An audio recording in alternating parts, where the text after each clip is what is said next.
You hosted an in-person town hall event February 22nd. What were some of the concerns constituents expressed?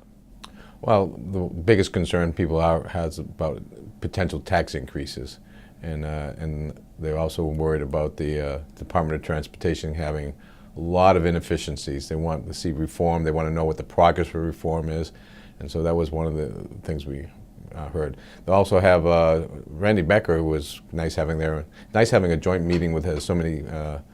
5 of us, two from the Senate, 3 from the House there, including Senator Randy Becker, who's an expert on health care reform, or as some people will say, Obamacare, and how that implementation is working and some of the things going on with that. So answered a lot of good questions, and those were the 2 main topics. Nice thing about having the meeting at the Graham Firehouse is that it actually is the border between the 2nd District and the 28th District.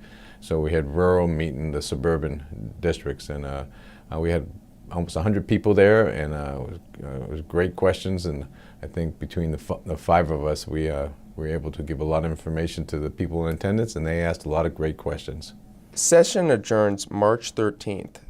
How can people reach you once session has ended to schedule appointments or share their thoughts? The best thing is to call my office.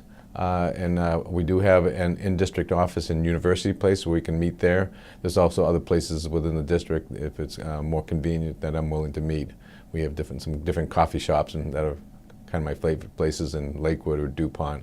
But call my office and we'll schedule an appointment. Of course, the other way, you can always call me on my phone, and actually will give out my cell phone number, 253-439-9797. The supplemental operating budgets were introduced last week in the House and Senate.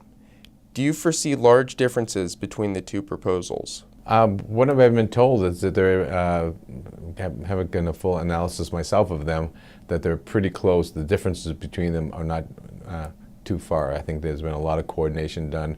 I'm hearing that there's a lot of bipartisan reaching between the aisle, between not only the Democrats and the Republicans, but between the House and the Senate. I think there's been a lot of coordination, which is always a good sign. And plus that hopefully we'll all be able to get out of here on time on March 13th. One of the big questions also is whether there's going to be a cost of living allowance for teachers. And I do support the teacher cost of living allowance. The question is, will it be put in the budget? That's still a question that hasn't been determined yet.